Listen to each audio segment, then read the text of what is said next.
राधे राधे दोस्तों। ईश्वर आप सभी की सभी मनोकामनाएं पूर्ण करे और आप सभी को स्वस्थ और खुश रखे। चलिए कहानी शुरू करते हैं। हमारी आज की कहानी का शीर्षक है जबरदस्ती की शादी। मेरा नाम रोहित है। मेरे माता पिता की मौत एक एक्सीडेंट में हो गई थी। अब घर में सिर्फ दादी थी।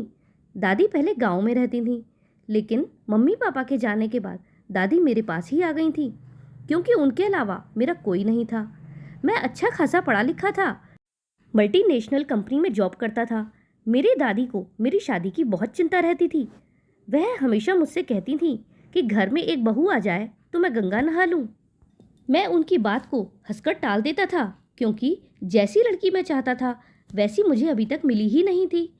एक बार दादी को खबर मिली कि उनके पड़ोस में रहने वाली उनकी सहेली का देहांत हो गया है, तो वह उनकी 13वीं पर मेरे साथ उनके घर पहुंची। उनकी सहेली की एक पोती भी थी। वह बहुत ही सुंदर और प्यारी थी, लेकिन थी बिल्कुल गांव की गंवार। मुश्किल से उसने 10वीं पास की थी। खैर, जब हम वहां पहुंचे तो पता नहीं कैसे मेरी दादी को अपनी सहेली की वह पोती पसंद आ गई। पसंद तो उन्हें वह पहले से ही थी, पर अब उनका नजरिया बदल गया था। वह उसे अपनी बहू के रूप में देखने लगी थी और उन्होंने मुझसे उससे शादी करने का प्रस्ताव रखा, लेकिन मैंने साफ साफ मना कर दिया। लेकिन दादी ने मुझे मजबूर किया कि उन्हें वह लड़की बहुत पसंद है और क्या मैं उनकी इतनी सी भी बात नहीं मान सकता। मजबूरन मुझे उस लड़की से शादी करनी पड़ी। शादी के बाद दादी ने मुझे उसके साथ शहर वापस भेज दिया और खुद हरिद्वार चली गई। बोली, कुछ दिन मैं वहीं रहना चाहती हूँ, उसके बाद लौट कर आऊँगी। हम दोनों अकेले ही शहर आए थे। जो कुछ भी मैंने अपनी पत्नी के बारे में सोच रखा था, उनमें से एक भी गुण उसके अंदर नहीं था। मेरे सारे सपने चकनाचूर हो गए थे। मैंने अपने मन में सोच लिया था कि मैं इसे कभी भी पत्नी का दर्जा नहीं दूंगा। खैर, अब वह मेरे साथ घर में ही रह रही थी। आज छुट्टी का दिन था, इसीलिए मुझे उठने की कोई जल्दी नहीं थी। 10 बजे के बाद जब मेरी नींद पूरी हो चुकी तो मैं फ्रेश होने वॉशरूम चला गया। जब बाहर निकला तो मेरा सफ़ेद कलर का कुर्ता पजामा बेड पर रखे हुए थे। मतलब मुझे वाइट कुर्ता पजामा पहनने के लिए कहा जा रहा था। फिर मैंने सोचा कि जब मैं उसके हाथ की बनी चाय पी सकता हूँ, खाना खा सकता हूँ, तो कपड़े पहनने में क्या बुराई है। इसीलिए चुपचाप मैंने नहाकर कुर्ता पजामा पहन लिए। उसे मेरे घर में आए लगभग 1 हफ्ता बीत चुका था, लेकिन मुझे अब तक ये बात समझ में नहीं आई कि इस लड़की को ये कैसे पता चल जाता है कि मैं किस टाइम पर उठा हूँ और उसी वक्त वह मेरे कपड़े लाकर रख देती है, या फिर जब मेरे सर में दर्द होता है या मुझे चाय पीने का मूड होता है तो वह बिना कहे ही चाय बनाकर ले आती है। हालांकि मैं उस पर कोई हुक्म नहीं चलाता था, उससे कोई काम नहीं कहता था, फिर भी वह खुद ही मेरे सारे काम कर देती थी। वह एक अच्छी पत्नी होने के सारे फर्ज निभा रही थी, लेकिन इसके बावजूद भी मैं उसे स्वीकार नहीं कर पा रहा था, क्योंकि वह गांव की थी और मैं शहर का। उसमें वह कॉन्फिडेंस और काबिलियत नहीं थी जो मुझे एक पत्नी में चाहिए थी, और ना ही वह इतनी पढ़ी लिखी थी कि मेरी बराबरी कर सके। मैं मानता हूँ वह बहुत खूबसूरत है, लेकिन सिर्फ खूबसूरती ही सब कुछ नहीं हुआ करती, और ना ही सिर्फ खूबसूरती के साथ पूरी ज़िंदगी बिताई जा सकती है। हर इंसान की तरह मुझे भी खूबसूरती अट्रैक्ट करती है, लेकिन मेरी नज़र में खूबसूरती सिर्फ सुंदर नैन नक्श नहीं थे, बल्कि और भी बहुत सारी चीज़ें होती हैं जो इंसान को खूबसूरत बनाती हैं। खैर, बाल काट कर मैं नीचे चला गया। अब तक वह नाश्ता लगा चुकी थी। नाश्ता करके मैं लॉन में जाकर अखबार लेकर बैठ गया। छुट्टी का दिन था, इसीलिए दिमाग बिल्कुल फ्रेश था। वैसे मुझे अखबार पढ़ने का कोई शौक़ नहीं था और ना ही आदत थी, लेकिन ऐसे ही टाइम पास करने के लिए मैं अखबार की मेन हेडलाइंस को पढ़ने लगा। मैं अपना छुट्टी का दिन ऐसे ही बिताता था। अभी दादी को वापस आने में कुछ टाइम बाकी था। अचानक अखबार पढ़ते पढ़ते मुझे एहसास हुआ कि कोई मुझे देख रहा है। मैंने नज़र उठाकर दाएं बाएं देखा, लेकिन मुझे कोई नज़र नहीं आया। मैं एक बार फिर से अखबार पढ़ने लगा, लेकिन कुछ ही पल बाद मुझे फिर से महसूस हुआ कि जैसे कोई मुझे देख रहा है। इस बार मैं कुर्सी से उठकर खड़ा हो गया और इधर उधर देखने लगा। तभी मेरी नज़र उस खिड़की पर पड़ी जो रसोई में खुलती थी। वह लड़की रसोई की खिड़की से मुझे चुपचाप छिप छिप कर देख रही थी, लेकिन मैंने उसे देख लिया तो उसकी चोरी पकड़ी जा चुकी थी। इसीलिए वह खिड़की से गायब हो गई थी। मुझे ये सब थोड़ा अजीब लगा। ऐसे ही 2 दिन पहले भी जब सुबह के वक्त मैं सो रहा था तो अचानक कुछ आवाज़ सी महसूस हुई। मेरी आंख खुली तो मैंने चादर के अंदर से ही देखा कि वह लड़की मुझे गौर से देख रही थी। अब मैं सोचने लगा, क्या वह हमेशा मुझे ऐसे ही घूर कर देखती है? लेकिन क्यों? मुझे यह सब बात समझ में नहीं आ रही थी। मैं इन्हीं सोचों में उलझा बैठा था कि वह मेरे पास आ गई। उसके कपड़ों से आने वाली खुशबू अपने बिल्कुल पास महसूस कर सकता था। वह परफ्यूम इतना ज़्यादा लगा कर आई थी जैसे अभी नहा कर ही आई हो। वह बहुत प्यारी लग रही थी। उसने कपड़े भी अच्छे पहन रखे थे। वह मेरे लिए जूस का ग्लास लेकर आई थी। उसने गौर से मेरी तरफ देखा। मुझे लगा जैसे वह कुछ कहना चाह रही है, तो मैंने उससे पूछा, क्या बात है, तुम्हें मुझसे कुछ कहना है? कुछ चाहिए? नहीं, ऐसा कहते कहते वह चुप हो गई। फिर मैंने जूस पीना शुरू कर दिया। अचानक से वह कहने लगी, क्या हम बाहर चलें? उसके दिल की बात जुबान तक आ गई थी। मैंने जूस का ग्लास टेबल पर रख दिया और हैरत से उसे देखने लगा। मैंने पूछा, कहाँ? तो वह बोली, जी आज मौसम बहुत अच्छा है, इसीलिए हमने सोचा बाहर चलेंगे, जैसे फिल्मों में हीरो हीरोइन जाते हैं। उसने शर्माकर अपनी लंबी चोटी को अपने हाथों में घुमाते हुए कहा, हे भगवान, कैसी खुशफहमी पाल रखी है इस बेवकूफ़ ने। ये तो सही है कि मैं हीरो लगता हूँ, पर पता नहीं अपने आप को कौन सी फिल्म की हीरोइन समझ रही है। मैंने जूस पीते हुए मन ही मन हंसते हुए कहा। फिर मैंने उसको कहा, नहीं, मैं ज़रा बिजी हूँ। उसे मैंने ज़ोर से जवाब दिया था, जिससे उस लड़की का चेहरा बुझ गया। उसके चेहरे पर थोड़ी देर पहले हंसी थी, लेकिन अब उसका चेहरा उतरा हुआ था। उसकी आंखों से आंसू निकल रहे थे, इसीलिए वह जानबूझकर नजरें चुराती हुई भागती हुई अंदर चली गई। मैं जानता था कि अब किचन में जाकर कोई कोना पकड़कर रोने का नाटक करेगी, इसीलिए मैं काफ़ी देर तक लॉन में बैठा रहा। फिर अंदर आकर टीवी खोलकर बैठ गया। उसके बाद मैं इधर उधर नज़र दौड़ाने लगा, लेकिन वह मुझे कहीं नज़र नहीं आई। पता नहीं क्यों, पर मैं उसे देखना चाहता था। फिर पानी पीने के बहाने मैं किचन में गया, लेकिन वह किचन में भी नहीं थी। फिर कुछ सोचकर मैं अपने कमरे में गया, लेकिन वह वहाँ भी नहीं थी। यूं ही ढूंढते ढूंढते मैं उसे दूसरे कमरों में देखता रहा। तभी अचानक मुझे एक कमरे के अंदर से रोने की आवाज़ सुनाई दी। मैं दरवाजे पर कान लगाकर सुनने लगा। वह खुद से ही बातें कर रही थी कि हे भगवान, मेरे साथ हमेशा आप ऐसा क्यों करते हो? आप तो इस दुनिया के मालिक हो, फिर मुझसे हर छोटी से छोटी खुशी क्यों छीन लेते हो? क्या मुझे खुश रहने का हक नहीं है? उसकी बातें सुनकर मैं दरवाजे से हटकर वापस सोफे पर आकर बैठ गया। पर पता नहीं क्यों मुझे उस लड़की का रोना बिल्कुल भी अच्छा नहीं लग रहा था। अब मुझे अपने बर्ताव पर पछतावा होने लगा कि आखिर मैंने उसकी बात क्यों नहीं मानी। क्या हो जाता अगर मैं उसके साथ थोड़ी देर बाहर घूम आता? कौन सा मुझे उसे अपने साथ जीवन भर रखना है। एक बार दादी घर आ जाएं तो मैं उसे वापस उसके घर भेज दूंगा। मेरे अंदर उसको लेकर कोई फीलिंग्स नहीं थी, बल्कि उसे देखकर मुझे चिड़चिड़ाहट होती थी। कुछ देर बाद वह लड़की, अरे उसका नाम तो मैंने आपको अभी तक बताया ही नहीं, उसका नाम मेघा है, वह सीढ़ियों से नीचे उतरकर आ रही थी। मैंने गौर से उसका चेहरा देखा, जहां आंसू और परेशानी कुछ भी नजर नहीं आ रहे थे। यानी मेघा अपनी कमजोरी मुझ पर जाहिर नहीं करना चाहती थी।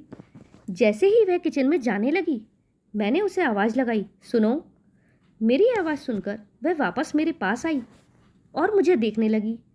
फिर मैंने उससे कहा, आज खाना मत बनाना, हम खाना बाहर खाएंगे। मेरी बात सुनकर वह आश्चर्य से बोली, जी हम? तब मैंने कहा, हाँ हम, मतलब हम दोनों, ओके। मेरी बात सुनकर वह मुस्कुरा दी। मैंने उससे कहा कि अच्छा सा सूट पहन लेना। वह मेरा मुंह देखने लगी, क्योंकि उसके पास तो वही 4-5 जोड़ी साड़ियाँ थीं। उसका चेहरा देखकर मेरी समझ में आ गया कि उसके पास कोई सूट नहीं है। मैंने उससे कुछ नहीं कहा। फिर मैं उसे बाहर जाने की कहकर चला गया कि मैं भी थोड़ी देर में आता हूँ। उसके बाद मैं 3-4 जोड़ी अच्छे से सूट उसके लिए लेकर आया, जिन्हें देखकर वह खुशी के मारे उछल पड़ी और मुस्कुराते हुए अंदर चली गई। उसे इस तरह से खुश देखकर मुझे सुकून सा मिल रहा था। मैं अपनी ज़िंदगी में यही तो चाहता था, लेकिन इस तरह बिल्कुल नहीं। मैं तो अपनी पत्नी का हाथ पकड़कर सड़क पर पैदल चलना चाहता था, होटल में खाना खाना चाहता था, जब वह मेरे लाए हुए सूटों में से लाल रंग का सूट पहनकर, खुले बाल करके, छोटे छोटे टॉप्स और गले में छोटी सी माला पहनकर आई तो वह गजब की सुंदर लग रही थी। मैं उसे देखता ही रह गया। जब उससे मेरी नज़रें मिलीं तो एकदम से मैंने अपनी नज़रें नीचे कर लीं। उसके बाद लगभग 5 बजे ही हम दोनों घर से रवाना हो गए थे और लगभग 3 घंटे बाद लौटे। मैं बहुत थक चुका था, इसीलिए आराम करने अपने कमरे में चला गया। इसी तरह 2-3 दिन बीत गए। एक दिन उस बेवकूफ़ लड़की ने मेरी फेवरेट काली शर्ट जला दी, शायद प्रेस करते समय। वैसे वह आसानी से इस बात को छुपा सकती थी क्योंकि मेरे पास कई काली शर्ट हैं, लेकिन वह मुझे देखकर फूट फूट कर रो पड़ी और बोली, मैं आपसे माफ़ी चाहती हूँ कि मैंने आपकी पसंदीदा काली शर्ट जला दी। तो मैंने कहा, अब जला दी तो इसके लिए मगरमच्छ के आंसू बहाने की क्या ज़रूरत है। तो वह कहने लगी, नहीं नहीं, मैं सच में बहुत शर्मिंदा हूँ। फिर मैंने उससे कहा, तुम आसानी से इसे छिपा सकती थी क्योंकि काली शर्ट तो और भी बहुत है मेरे पास और मैं अपनी शर्ट का ऐसे हिसाब नहीं रखता। तब वह बोली, मैं आपसे तो छुपा सकती थी लेकिन भगवान से नहीं, वो तो सब देख रहा है और सब जानता है। मुझे उसकी बातें सुनकर बड़ी हैरानी हुई। मैंने सोचा, कैसी पागल लड़की है, क्या ऐसी लड़कियां भी होती हैं इस दुनिया में। मैं घर से निकल गया और सारे रास्ते इस बारे में सोचता रहा। मैं अक्सर अपने दोस्तों की शिकायतें सुनता कि उनकी पत्नी को खाना बनाना नहीं आता, वह उन पर रौब झाड़ती हैं, यहाँ तक कि घर के कामों को भी नहीं करना चाहती, हर वक्त बस मेकअप से लदे रहना, हंस हंस कर दूसरे मर्दों से बात करना ही उन्हें पसंद है। लेकिन मैं तो अपनी ज़िंदगी में एक बहुत ही अलग तरह की लड़की को देख रहा था, एक ऐसी लड़की जो मैंने आज तक कभी नहीं देखी थी। एक वो पत्नी थी जिन्हें अपने पति की हर बात पर ऐतराज़ था, और एक मेघा है जिसे अगर मैं कह दूं कि सूरज रात में निकलता है तो वह उसमें भी हाँ में हाँ मिला देगी। मेघा ऐसी लड़की है जो अपने पति को परमेश्वर मानती है। अब मेघा के साथ रहते हुए मुझे लगभग 40 दिन हो चुके थे। उसने मुझसे कभी नहीं कहा कि मेरा हक अदा करो या वह बेड पर सोएगी। वह हमेशा रात को सोने से पहले कोई ना कोई बात छेड़कर मुझसे बात करती थी, लेकिन मैं उससे ज़्यादा बात नहीं करता था, बस हूँ हाँ में ही उसका जवाब देता था या फिर उसे डांट देता था। लेकिन वह कभी भी मेरी डांट का बुरा नहीं मानती थी और ना ही नाराज़ होती थी। लेकिन एक दिन जब वह मुझसे बात कर रही थी तो मैंने उसे डांट दिया। मेरी डांट सुनते ही वह चुपचाप सोने के लिए नीचे ज़मीन पर लेट गई। मुझे हमेशा रात को इस लड़की की बातें बहुत बुरी लगती थीं, लेकिन अजीब बात तो ये थी कि अब जब वह बात नहीं कर रही थी तो भी मुझे परेशानी हो रही थी। मैं ऑफिस जाने के लिए सुबह 6 बजे उठ जाता था, लेकिन एक दिन मेरी आंख नहीं खुली क्योंकि मैं अलार्म लगाना भूल गया था। मुझे सोता हुआ देखकर मेघा ने मुझे उठाने के लिए मेरे कंधों को हिलाया। उसका हाथ जैसे ही मेरे कंधों पर लगा तो मुझे बहुत बुरा लगा और मैं उसे बहुत तेज़ डांट कर बोला, तुम्हारी हिम्मत कैसे हुई मुझे हाथ लगाने की? तुम अपने आप को समझती क्या हो? क्या सोचकर तुमने मुझे हाथ लगाया? ये अच्छी पत्नी बनने का नाटक छोड़ दो। मैं उससे चिल्ला चिल्ला कर बात कर रहा था। आज मुझे अंदर की भड़ास को निकालने का रास्ता मिल गया था। मेरा पारा बहुत चढ़ चुका था। मैंने महसूस किया कि उसकी आंखों से आंसू गिर रहे थे। मैं चीख कर बोला, गेट आउट।